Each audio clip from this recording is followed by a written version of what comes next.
আল্লাহ পাক রব্বুল আলামিন পবিত্র কুরআনুল কারীমের ভিতরে বলেন, আফালা ইয়াতাদাব্বারুনাল কুরআনা ওয়ালাউ কানা মিন ইনদি গায়রিল্লাহ লাওয়াজাদু ফীহি ইখতিলাফান কাসীরা। আল্লাহ পাক রব্বুল আলামিন পবিত্র কুরআনুল কারীমের ভিতরে সূরাতুন নিসার ৮২ নং আয়াতে বলেন, আফালা ইয়াতাদাব্বারুনাল কুরআন, মানুষের কি হয়ে গেল যে এরা কোরআনের প্রতি লক্ষ্য করে না। মানুষের কি এমন হয়ে গেল যে কোরআনকে তারা লক্ষ্য করে না, কোরআনের দিক নির্দেশন তারা মানে না। ওয়ালাউ কানা মিন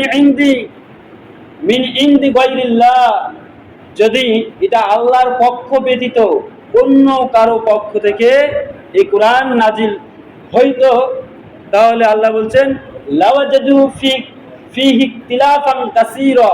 লাওয়াজাদু মানে এখানে পাওয়া যাইত ফীহি ইখতিলাফান কাসীরা, অনেক মতবিরোধ পাওয়া যাইত। কোরআনের মধ্যে কোনো মতবিরোধ আছে?